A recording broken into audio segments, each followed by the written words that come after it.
What's up, guys? Welcome to the BFF Report. I'm your host, Mike B, aka Phony, and today we're going to be talking about World of Warcraft Cataclysm Horde starting zones. I am talking faster than normal because people were commenting on how fast I was talking last time, and I just wanted to get that part right by them. So they're going to be like, what is this thing about? I have no idea. Whew. But there's a reason why I talk fast, guys, because it's...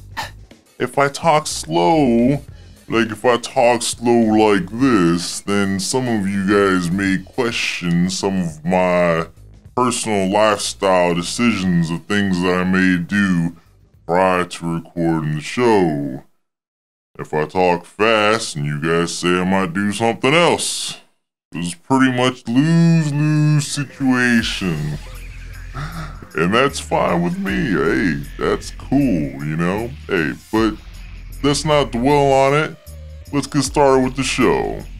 To kick things off, I decided to roll an Orc Mage, which is pretty much the new female dwarf, because as long as I've been in beta, I've not seen a single person with an Orc Mage anywhere. It could just be that we really just can't see an Orc being a mage, right? It's kind of like The Rock being Dumbledore. It just doesn't work out. But whatever, class race combinations really isn't our focus today. We're gonna be focusing on the starting zone for the Orcs. Let's go. Hey, look at that, a familiar quest. Don't let that discourage you though. The boar are actually all penned up, so this is a really easy quest to knock out. I'm not saying it was hard before, I'm just saying it's a little bit easier this time around. The next quest has you hunting Northwatch scouts, and unlike the Blackrock spy quest on the Alliance side, these guys are stealth. Yeah, those guys right there, stealth. Outside of that, there really isn't a whole lot of new hotness going on in the Valley of Trials. You're still picking apples, still killing vials, still grinding Fellstalkers, still getting that Burning Blade medallion. There is some fantastic new lore though. Not that it's a spoiler or anything, but you learn that Garrosh is a f***ing asshole. We'll find out more as we go along. Let's talk about Blood Elves. Nothing's changed. So let's go back to Durotar and check out the troll starting area. All new stuff, all new drama, all new what the hell is wrong with these characters? Of course, finding an original name is gonna be kind of difficult since all the good ones are taken. There we go. The trolls are all about getting the noobs trained and ready to go. Your first real quest is literally versus the training dummies. After that, slay a few cats and get thrown into a pit to face off with a Naga. After proving yourself to the trainers, you are sent to speak to Vol'jin himself to learn what really happened between him and Garrosh, and this is where the drama starts. Don't talk back to me, troll. You know who's left in charge here. You are lucky that I don't got you right here, Well. You are foolish to think you can speak to your— By the way, I'm not talking about this drama. I'm talking about the unstableness of Vol'jin here with his crazy laugh that just will not stop. What is up with that? Anyways, to sum things up, right now the Darkspear trolls and Garrosh are not necessarily on good terms. Please, Blizz, fix that. So irritating. Now it's onto the real quest. This takes you to Zalazane's Fall, where you slay a few Blood Talon Raptors and steal their children. Completely oblivious to your murderous intent, they help you slay Najtest the Naga consort. Fairly quickly, mind you. Dangerous little bastards. Your next task is to catch Swiftclaw with your lol-tastic rope effect. Now once you get on, you can steer him. He won't stop, but you can steer him. And before you go wasting your time, I already tried it, guys. It doesn't work. I know.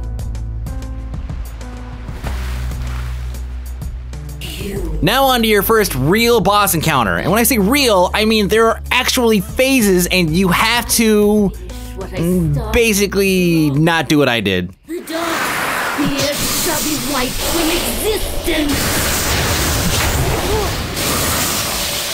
Anyways, let's talk about Taurens. When you first arrive in Cap Naracha, you see that there's a huge pity party going on. Everybody's crying and pouting about something. It doesn't take you long to find out that Cairn is dead. And who killed him? Oh, Garrosh, that's right.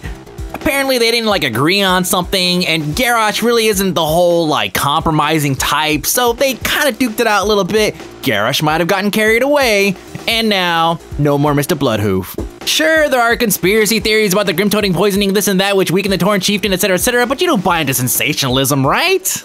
Anyways, Tauren's starting area. The Quillboars are getting kind of crazy, and you are immediately sent to the front lines to help fend them off. You meet up with Groll, who fills you on the latest intel and sends you off to slay the invaders. By the way, what's up, Crusader Strike Torn Pally? Sexy. You push further into the Thorn Snarl where you free up some of your captured homies and get dramatic stock footage of skin-on rotisserie style cow. Then, upon arriving at another Quillbore encampment, your job here is to retrieve the stolen rifles from these idiots. Personally, I would just let them have them, and maybe just come back later and collect up the goods. And all of this pent-up rage and vengeful thoughts will finally be resolved as you face Chief Squealer Thornmantle. The end. Dramatic camera pan to the right.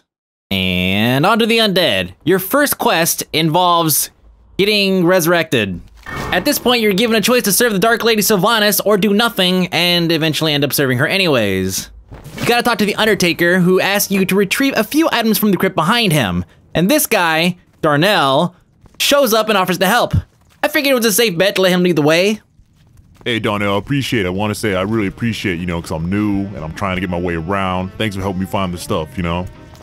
Hey, anytime you want to find it though, just let, you know, I'll be more than happy to pick it up. Yo, D, it shouldn't be that hard to find, man. Usually it has sparkling shit on it. Darnell, it's right, dog. You playing? Dog, tell me you playing. Yeah, hey, Darnell, hey, I'm gonna go check with the Undertaker. I'll let you know what he said. I mean, I can't find it either, yeah. Let's hope we don't run into him again anytime soon. This gentleman here has a very important task for anybody with a working tongue. Seeing as how that's pretty much all I have, I'm guessing I'll be just right for the job. You see, there are dead people rising from the grave all over the place out here, and some of them, they're not really fond of the idea. It's up to you to sell them on the whole thing. Hey, buddy, yo, you're dead, I'm sorry. We have candy or something, I don't know, man. This guy you may recognize, at least by name anyways, but it's Marshall Redpath from South Shore. And since South Shore is a huge pile of radioactive green snot now, it's not too difficult to understand why he's here.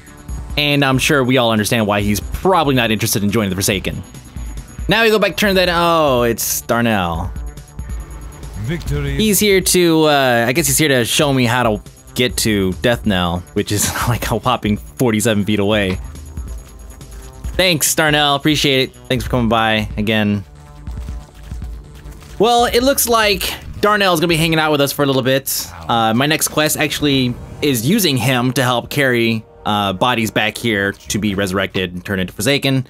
You know, I'm not terribly stoked about it. Grabbing a body, coming back, repeat over and over again. But you know, I'm curious. Like, I wonder if he could carry more than one. That'd be kind of.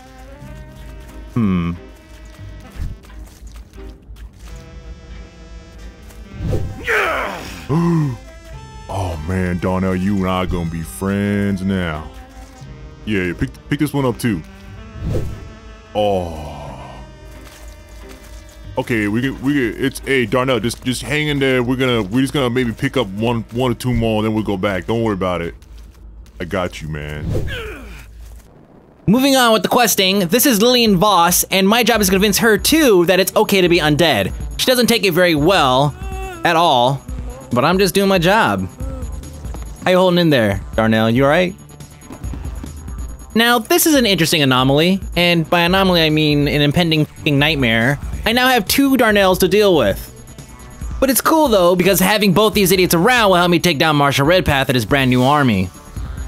And with that, it's time to say goodbye to our shiny new friend, Death Guard Darnell, and move on down to Brill for our next set of quests, and to get started on the rest of our journey as an undead awesome hunter. How you doing there, Darnell? You alright? Don't worry, it's a short walk. Alright guys, that pretty much wraps up the show, and pretty much wraps up all of our starting zone coverage. If you go to zam.com/BFF report, you can find some of the older episodes where I covered goblins and worgen starting zones. Outside of that, I think I might start leveling from 80 to 85. I seriously doubt I'm gonna hit 85 between now and when Cataclysm actually drops. And I actually don't want to. Maybe I'll knock out a couple levels, package it all together, make a nice little BFF report for you guys, and then put it out. Outside of that, I got nothing else. At AKA Mike B. Let me know if you have any questions or any suggestions for shows. I'm looking at Bloodline Champions also, maybe checking that out. And that's pretty much it. I'll see you guys next week. What was that little hand thing? What was that? I got a remote in my hand. I'm all like throwing gang signs. I'll see you guys next week.